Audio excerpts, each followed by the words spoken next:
sacrifice. Lord, take control, take control. Perhaps many of you are like I am, and at some point in time you reared up small children who fell ill and needed to go to the doctor. I can remember particularly my firstborn, Juliana. When she was between 1 and 2 years old, she was intelligent enough and began to realize that when she was sick, Mommy and Daddy were taking her to the doctor. And oftentimes we would put her in the van to carry her to the doctor, which at that time was about 40 some odd minutes away from our home. As we would make our way there, she would cry and she would beg and she would plead, "Please don't take me there. I might get a shot," or "Don't take me there. I'll have bad medicine to take." And of course, we knew as parents that oftentimes that was going to be the case. But we also noticed when we finally would arrive at the doctor, we would go into the waiting room, and particularly this waiting room was set up as a playroom for children. There were games, there were different things to do, videos to be watched and such as that. And we would watch our child, Juliana, as well as many of the others in there, begin to interact. And it seemed as if they had stepped into another world.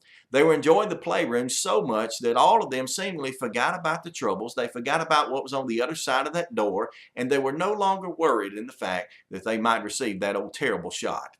You know, I think about that and I realize too that we as God's people, children of God, that we too have a proverbial playroom. I don't mean that to disrespect God's word in any way, but that is through God's word we have a place of comfort when we can leave this life, if you will, in an emotional state at least, and enter into life with God through His word and be comforted by it. For example, the Bible tells us in Romans 15 and verse 4, "For whatsoever things are written aforetime were written for our learning, so that we, watch this, through patience and comfort of the Scriptures might have hope." Now, obviously within the context, the comfort of the Scriptures right there refers particularly to the Old Testament Scriptures. But friends, you and I know as well as anything that God's Word, the entirety of it, Old Testament and New, that both of those testaments together make up the Bible.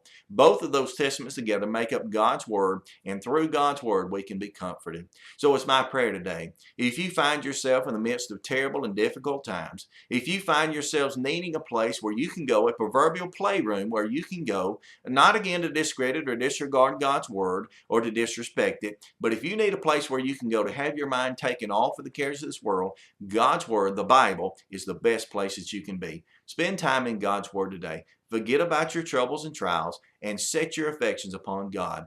God Himself can comfort you. This has been your Daily Dose, and I pray that you'll be encouraged.